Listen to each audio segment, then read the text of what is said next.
Hello friends, कैसे हैं आप सभी। मैं हूं गोपाल सोनी और आप सभी का स्वागत है इस चैनल के अंदर जिसका नाम है केबीसी, केशव भानु क्लासेस। तो लास्ट क्लास के अंदर हमने डिस्कस किया था एक्सेलेरेटरी सिस्टम। ठीक है, आई होप आपको वीडियो वो समझ में आया होगा। कोई अगर हमारे चैनल पर सबसे पहले जुड़ रहे हैं, पहली बार जुड़ रहे हैं, तो लिंक मैंने डिस्क्रिप्शन डाल दिया है, आप वो वाली वीडियो देख लीजिए। उसके बाद इस वीडियो को स्टार्ट करिएगा ताकि आपको अच्छे से समझ में आए। तो दो लेक्चर हो रखे हैं किसके, एक्सेलेरेटरी सिस्टम के, जिसमें फर्स्ट में मैंने आपको डिस्कस कराया था किडनी की स्ट्रक्चर वगैरह क्या होती है, और सेकंड में हमने बात की थी नेफ्रॉन की स्ट्रक्चर।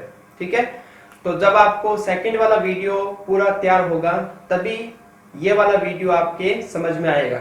अगर सेकंड वाले वीडियो आपने तैयार नहीं किया है तो ये वीडियो आपको समझ में नहीं आएगा, बहुत कम समझ में आएगा। ठीक है, तो पहले वो वीडियो तैयार कर लीजिएगा, लिंक मैंने डिस्क्रिप्शन डाल दिया है, पहले वो वीडियो जरूर देखना, उसके बाद इस वीडियो को स्टार्ट करना। तो आज अपन पढ़ने जा रहे हैं वो है फॉर्मेशन ऑफ यूरिन, कि मूत्र का निर्माण है वो कैसे होता है।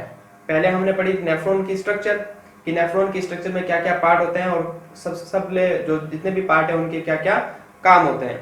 ठीक है, तो आज अपन स्टार्ट करेंगे मूत्र निर्माण की क्रियाविधि, कि एक्चुअली में अंदर यूरिन है वो फॉर्मेट कैसे होता है, उसका फॉर्मेशन कैसे होता है। तो हेडिंग डाल लीजिए मूत्र निर्माण की क्रियाविधि।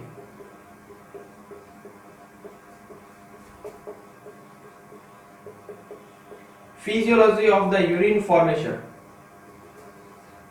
ठीक है, तो मूत्र निर्माण की क्रियाविधि ह्यूमंस के अंदर 3 स्टेप में कंप्लीट होती है। 3 चरण होंगे, क्या क्या। पहला होगा परानिस्यंदन। परानिस्यंदन, परानिस्यंदन को इंग्लिश में कहते हैं अल्ट्रा फिल्ट्रेशन। अल्ट्रा फिल्ट्रेशन, ठीक है। दूसरा स्टेप होगा वो होगा पुनः अवशोषण। पुनः अवशोषण, पुनः अवशोषण को इंग्लिश में कहते हैं रीएब्जॉर्प्शन। रीएब्जॉर्प्शन। और थर्ड होगा स्त्रवण, इसको इंग्लिश में कहते हैं सीक्रेशन। ठीक है, तो मूत्र निर्माण के अंदर 3 चरण आएंगे, 3 स्टेप आएंगे, परानिस्यंदन, पुनः अवशोषण, स्त्रवण। इंग्लिश में बोले तो अल्ट्रा फिल्ट्रेशन, रीएब्जॉर्प्शन और सीक्रेशन। जब जो हमारा ब्लड है वो इन 3 स्टेप को कंप्लीट कर लेगा तब उसको अपन क्या बोल देंगे, यूरिन। इसके बाद उसको क्या बोलेंगे, भाई ये क्या है, यूरिन है, ये हमारा वेस्ट पार्ट है, इसको अपने को क्या करना है, बॉडी से बाहर निकालना है। ठीक है, तो सबसे पहले बात करेंगे हम अल्ट्रा फिल्ट्रेशन की, उसके बाद पुनः अवशोषण की, उसके बाद स्त्रवण की। तो हेडिंग डाल लीजिए अल्ट्रा फिल्ट्रेशन। अब देखिए सबसे पहले फर्स्ट स्टेप आ रहा है अल्ट्रा फिल्ट्रेशन। तो अल्ट्रा फिल्ट्रेशन सबसे पहली बार आती है, होता कहाँ है। तो जब मैंने आपको बोमेन कैप्सूल पढ़ाया था, बोमेन संपुट पढ़ाया था, उस समय मैंने आपको बताया था कि वहां पर एक प्रोसेस होती है मूत्र निर्माण की, उसका नाम होता है फिल्ट्रेशन। ठीक है, यानी कि अल्ट्रा फिल्ट्रेशन। तो यहाँ पर ये हमारा क्या है, बोमेन संपुट है।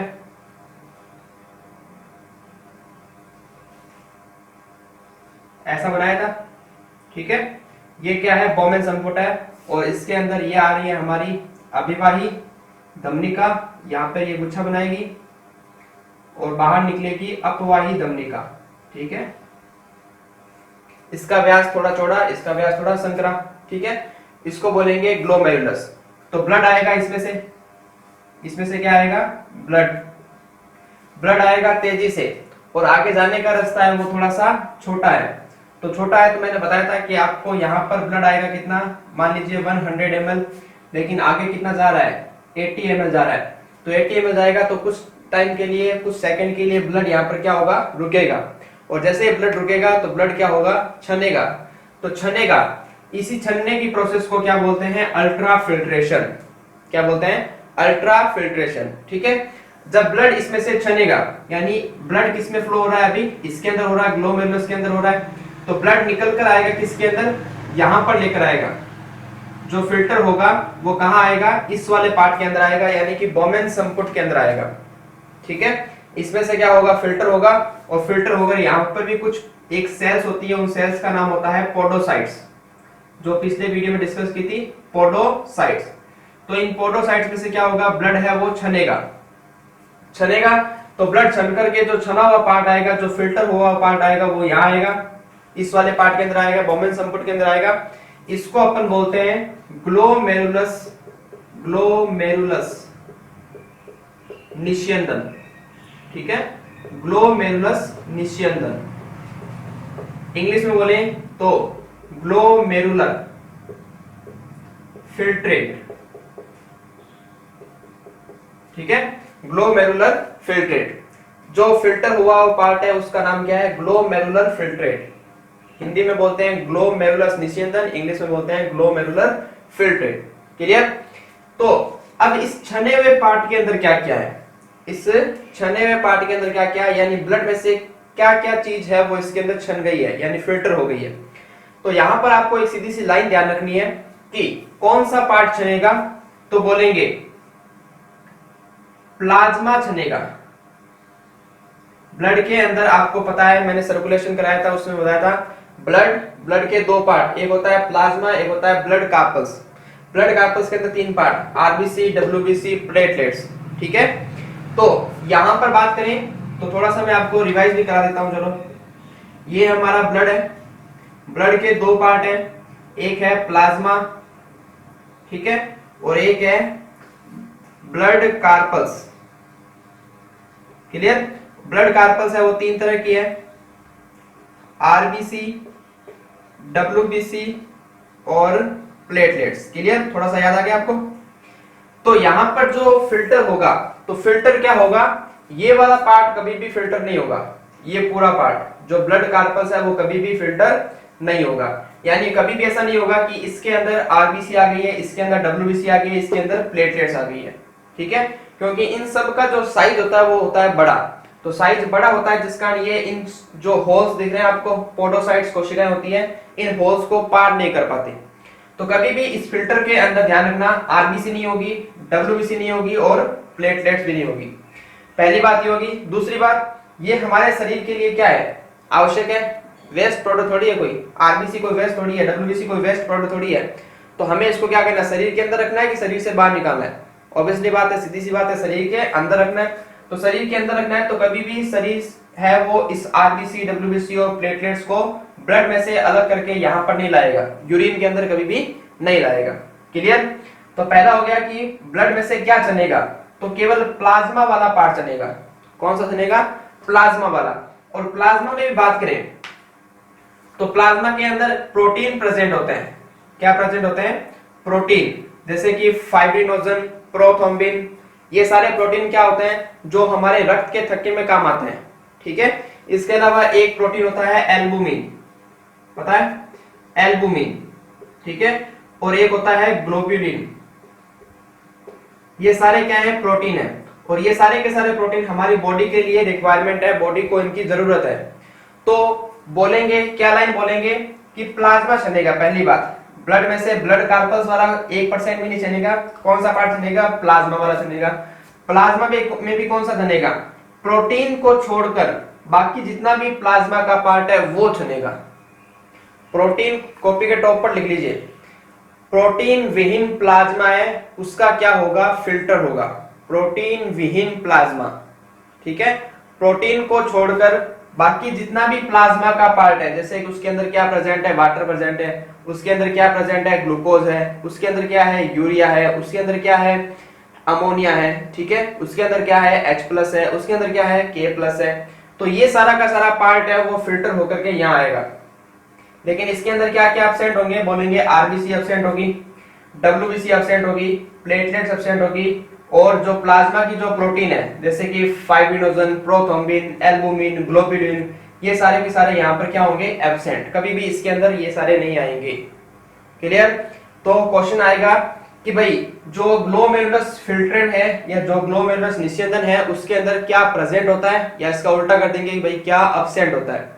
तो एब्सेंट अगर पूछे तो ऑप्शन आपको देंगे आरबीसी, डब्ल्यूबीसी, प्लेटलेट्स, प्रोटीन, ठीक है। इन चारों में से कोई ऑप्शन होगा तो वो राइट होगा। क्या एब्सेंट होगा? RBC absent, WBC absent, platelets absent, और जो प्रोटीन है, हो सकता है सीधा प्रोटीन भी कहते हैं, हो सकता है आपको नाम भी देते हैं। तो चार तरह के मेनली प्रोटीन होते हैं, फाइब्रिनोजन, प्रोथ्रोम्बिन, एल्बुमिन और ग्लोब्यूलिन। तो ये चार प्रोटीन के नाम भी दे सकते हैं और आपको सीधा पूछ सकते हैं प्रोटीन। क्लियर। तो यहां पर बोलेंगे प्रोटीन विहीन प्लाज्मा है वो छनेगा।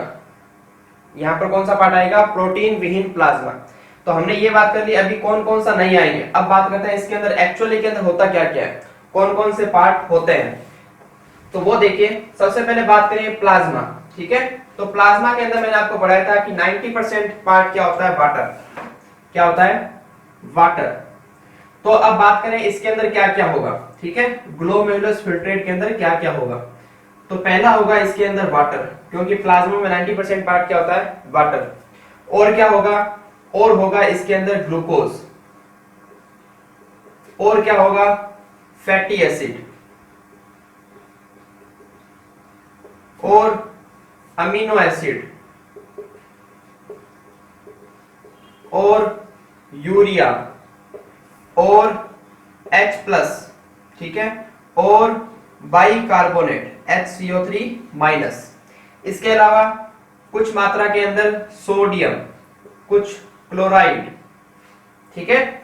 ये सारे के सारे पार्ट होंगे किसके अंदर, ग्लोमेरुलस फिल्ट्रेट के अंदर। अब यहां पर मैंने कहीं पर भी आपको आरबीसी नहीं लिखा, कहीं पर भी डब्ल्यूबीसी नहीं लिखा, कहीं पर प्लेटलेट्स नहीं लिखा, कहीं पर भी प्रोटीन नहीं लिखा। तो वो सारे के सारे क्या होते हैं, एब्सेंट, ठीक है। प्रेजेंट क्या होंगे, H2O, glucose, fatty acid, amino acid, urea, H+, bicarbonate, sodium, chloride. ये सारे के सारे पार्ट प्रेजेंट होंगे किसमें, ग्लोमेरुलस फिल्ट्रेट के अंदर। क्लियर। तो ये हो गया हमारा अल्ट्रा फिल्ट्रेशन। अब यहां पर आपसे कई बार पूछा गया है कि जो ये पार्ट क्षमता है इसकी क्वांटिटी कितनी होती है, मात्रा कितनी होती है। तो बोलेंगे यहां पर जो पार्ट आता है वो 1 मिनट के अंदर कितना पार्ट क्षमता है। तो इसको मैं थोड़ा सा रफ कर रहा हूं, इसको कर देते हैं, ठीक है। इसको बोलते हैं ग्लोमेरुलस फिल्ट्रेट रेट, कि जो ग्लोमेरुलस है वो 1 मिनट में कितना पार्ट है वो फिल्टर करता है, ठीक है। यानी यहां पर जो पार्ट आएगा उसकी क्वांटिटी कितनी होगी। तो बोलेंगे यहां पर जो पार्ट आएगा वो होगा 125 ml पर मिनट। कितना, 125 ml पर मिनट। यानी कि 1 मिनट के अंदर यहां पर 125 ml फिल्टर हो जाएगा। ब्लड कितना आ जाएगा यहाँ पर, 125 ml। यानी इन सब की जो क्वांटिटी होगी वो कितनी होगी, 125 ml पर मिनट। तो 1 मिनट के अंदर कितना आ रहा है, 125 ml। यानी 125 ml क्या हो रहा है, फिल्टर हो रहा है। तो बोलेंगे 1 घंटे में कितना होगा, 1 हावर। तो 1 हावर के अंदर कितने होते हैं, 60 मिनट, ठीक है। तो 1 मिनट में कितना है, 125, तो 60 में कितना हो जाएगा, 125 मल्टीप्लाई 60, ठीक है। इसका आप कैलकुलेशन कर लेना। फिर बात करें कि भाई 1 हावर के अंदर इतना हो रहा है, तो बोलेंगे 1 डे में कितना होगा, 1 डे में। तो 1 डे में होते हैं 24 हावर्स, और 1 हावर में कितना रहा, इतना। तो 24 में कितना आएगा, तो 125 मल्टीप्लाई 60 मल्टीप्लाई 24। क्लियर। जब इसको आप कैलकुलेशन करोगे तो ये आएगा हमारे पास 180 litre per day, 180 litre per day, 180 litre, समझते हो, 180 लीटर पर डे। यानी एक दिन में जो किडनी है, जो नेफ्रॉन है, ठीक है, वो कितना पार्ट फिल्टर कर देता है, 180 लीटर। कितना, 180 लीटर। लेकिन अपन जो एक दिन के अंदर यूरिन निकालते हैं वो यूरिन निकालते हैं लगभग 1 से 1.5 लीटर। इतना ही निकालते हैं पूरे दिन के अंदर। कितना यूरिन निकालते हैं बाहर, 1 से 1.5 लीटर, ठीक है। कोई 1 लीटर निकालता है, कोई 1.25 लीटर निकालता है, कोई 1.5 लीटर निकालता है, इससे ऊपर नहीं निकाल सकते, ठीक है। तो छाना कितना, 180 लीटर। 180 लीटर हमने छान दिया, लेकिन बॉडी से बाहर कितना निकाला, 1 से 1.5 लीटर। यानी इसका 99% जो पार्ट है वो हमने वापस से क्या कर लिया, एब्जॉर्ब, क्या कर लिया, अवशोषण कर लिया। वापस से क्या कर लिया, अवशोषण। इसी अवशोषण को बोलते हैं रीएब्जॉर्प्शन। क्या बोलेंगे, रीएब्जॉर्प्शन। क्लियर। 180 लीटर छाना था, बाहर निकालने 1 से 1.5 लीटर, इसका मतलब 99% वापस से क्या कर रहे हैं, एब्जॉर्ब कर रहे हैं। इसी को नाम बोलते हैं अवशोषण। और अवशोषण दूसरी बार हो रहा है, क्योंकि पहली बार तो हमने कर दिया था डाइजेशन के अंदर, अब दूसरी बार अवशोषण करना है तो बोलेंगे पुनः अवशोषण यानी कि रीएब्जॉर्प्शन। तो सेकंड हेडिंग आ रही है हमारी रीएब्जॉर्प्शन।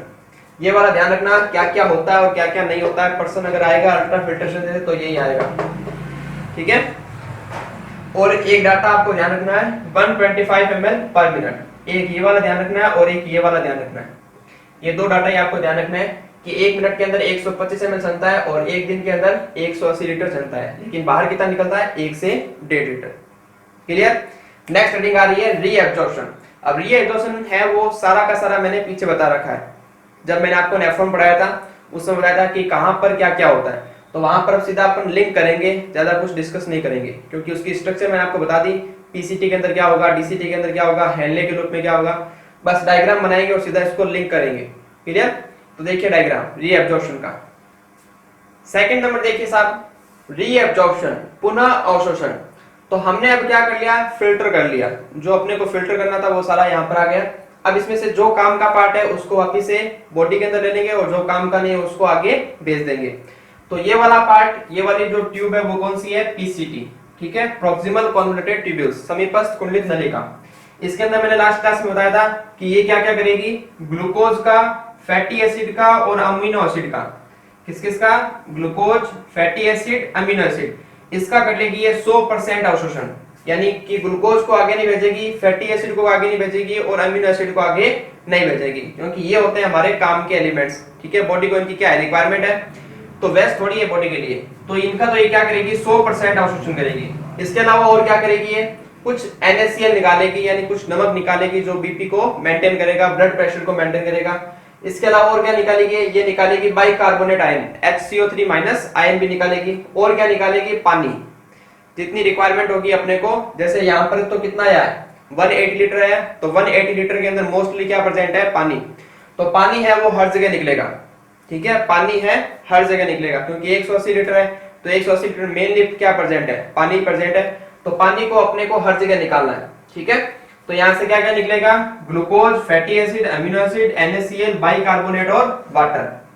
फिर जैसे ये फिल्टर है वो आगे बढ़ेगा तो आगे चलेगा तो ये क्या आएगा, हेनले का लूप।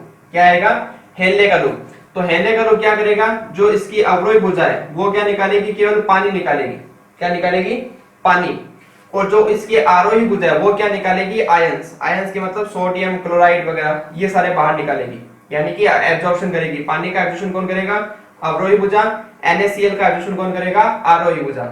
तो जब नीचे आएगा फिल्टर, फिल्टर जब नीचे आएगा, ठीक है, तो नीचे आएगा तो पानी निकल रहा है, पानी निकल रहा है तो फिल्टर कैसा हो रहा है, कंसंट्रेट हो रहा है। कैसा हो रहा है, सांद्र हो रहा है।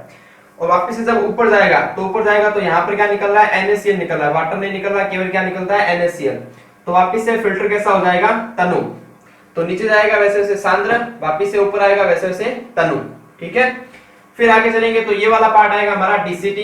डीसीटी क्या करेगा, एक विशेष परिस्थिति के अंदर क्या निकालेगा, सोडियम निकालेगा, क्लोराइड निकालेगा, वाटर निकालेगा, वाटर तो हर जगह निकलेगा। इसके अलावा कुछ निकालेगा बाइकार्बोनेट आयन, ठीक है। विशेष परिस्थिति के अंदर जब पानी की रिक्वायरमेंट ज्यादा हो, बीपी हमारा कैसा हो गया, लो हो गया, उस समय सोडियम निकलेगा, वाटर निकलेगा और बाइकार्बोनेट निकलेगा। किस पर, डीसीटी से। इस पर दो हार्मोन काम करेंगे, एक करेगा एल्डोस्टेरोन और एक करेगा एडीएच।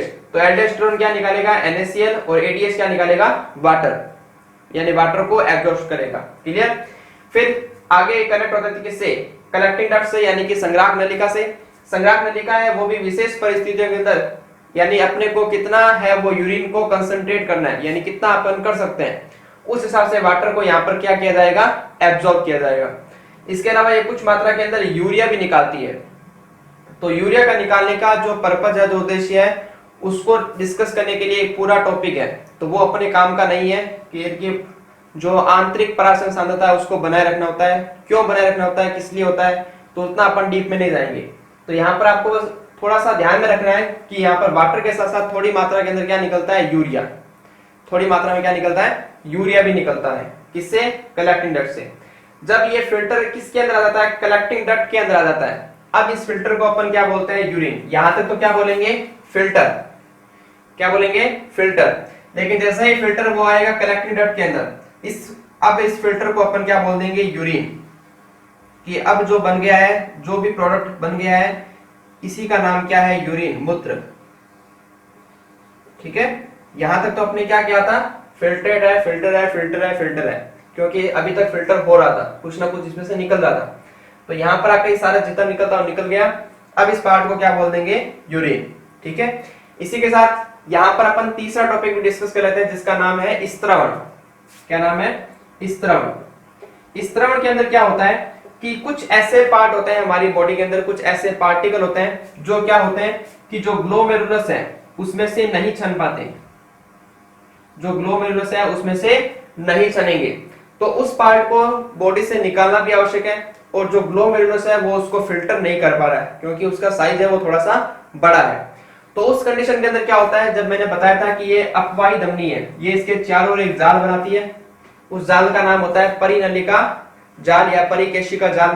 ठीक है, अब वो क्या करेंगे, मान लीजिए इसको थोड़ा सा मैं हटा रहा हूं,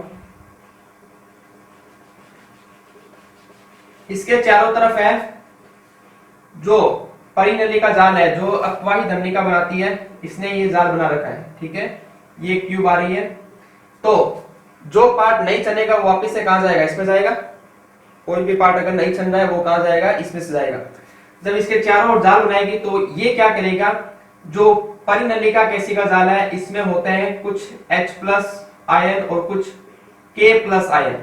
ठीक है, ये क्या करते हैं, इसमें से छनते नहीं है, H+ और K+, इसमें से छनेंगे नहीं।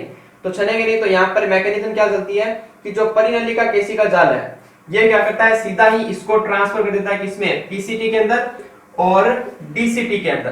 तो डीसीटी में भी क्या डालेगा, कुछ डालेगा H+ और K+। ठीक है, जो क्या नहीं हो सकते, इसके अंदर फिल्टर नहीं हो सकते।